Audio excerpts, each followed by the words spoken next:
Bismillahirrahmanirrahim. Assalamualaikum, dear student. We are discuss about storm your contact. Storm your contact. Previous lecture में जो हमने read किया था उसमें हमने रीड किया था कि कोई भी जो है राइटिंग प्रोसेस कंप्लीट नहीं हो सकता बगैर आइडियाज़ के। और उसके बाद हमने रीड किया था कि उसके मज़ीद 3 स्टेप होते हैं। पहले स्टेप में हमने ये जानना होता है कि हम किस पर लिख रहे हैं और किस मकसद के लिए लिख रहे हैं। और दूसरे स्टेप में हमने ये जानना होता है कि हम किस पे लिख रहे हैं, उसके लिए हमने एक सब्जेक्ट चूज़ करना होता है। थर्ड स्टेप था ब्रेन स्टॉर्मिंग। आज जो हम रीड करेंगे वह है storm your content. Content means मवाद और स्टॉर्म मीन ज़हन साजी।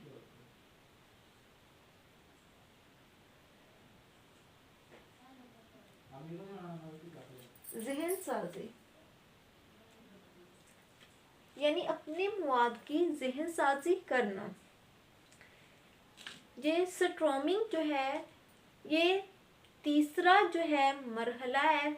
इसमें हम क्या करते हैं, इसमें हम कंसीडर करते हैं अपने मकसद को और अपने ऑडियंस को हम कंसीडर कर लेते हैं। देन फिर हम क्या करते हैं, फिर हम उसको लिखने के लिए तैयार हो जाते हैं। कुछ जो हमारे होते हैं टास्क आसान भी होते हैं, कुछ मुश्किल भी होते हैं। ठीक है, अब हम देखते हैं स्टॉर्मिंग इज ट्रेडिशनली रवायती the third step of writing process. Writing process का एक तीसरा रवायती मरहला है।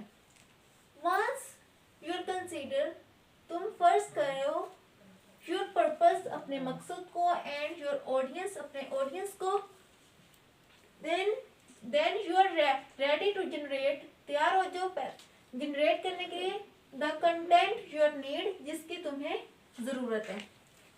Some piece of writing are simple, कुछ जो होते हैं लिखने के जो पीस ऑफ राइटिंग जो है कुछ सादा होते हैं और कुछ स्ट्रेट फॉरवर्ड होते हैं।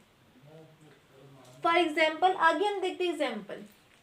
जैसे मिसाल के तौर पर अगर कोई जो है लिखना चाह रहा है टीचर को ये लिखना चाह रहा है कि वो बताना चाह रहा है कि उसका जो बेटा है वो क्यों स्कूल नहीं आया, यानी वो बीमार था, डॉक्टर ने उसे एडवाइस की थी कि वो आराम करे, तो वो ये बताना चाह रहा है टीचर को।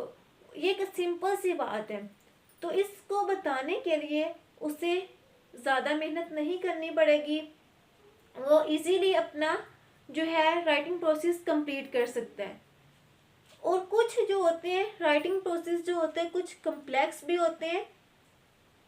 कम्प्लेक्स जो राइटिंग प्रोसेस होते हैं उसमें हमारे लिए ये बताना ज़रूरी होता है कि उसमें एक ख़ास जो है ख़ास जो इमारत होती है इबारत, वो बताना हमारे लिए ज़रूरी है। अब हम देखते हैं इसकी example. If you are writing, अगर तुम लिख रहे हो टू योर चाइल्ड टीचर, अपने बच्चे के टीचर को लिख रहे हो। यू वांट, तुम चाहते हो टू लेट हर नो, कि वो जाने that your son will miss school, कि वो ये जाने कि तुम्हारा जो बेटा है वो स्कूल क्यों नहीं आया। क्यों नहीं, because of a doctor appointment, doctor के अपॉइंटमेंट के मुताबिक। You will not work very hard, तुमने ये बताने के लिए ज़्यादा काम नहीं किया। यू नोट, तुम्हारे तुम्हारे जो नोट्स हैं विल बी सिंपल, सादा है, and you will be complete its own, और आसानी से उसे कंप्लीट कर सकती हो। देन होएवर मैनी राइटिंग टास्क, कुछ मैंने जो बहुत से लिखने के टास्क या काम होते हैं और मोर कम्प्लेक्स, मुश्किल होते हैं, पेचीदा होते हैं। It is worthwhile spending some time on them, उसको लिखने के लिए हमें कुछ टाइम उस पर स्पेंड टाइम लगाना पड़ता है। यू मस्ट मेक श्योर, तुम्हें उसे यकीनी बनाना होगा, डेट यू हैव इंक्लूडेड, उसमें इंक्लूड करना होगा ऑल द नेसेसरी कंटेंट, उसमें तुम्हें ज़रूरी मवाद जो है उसमें शामिल करना होगा।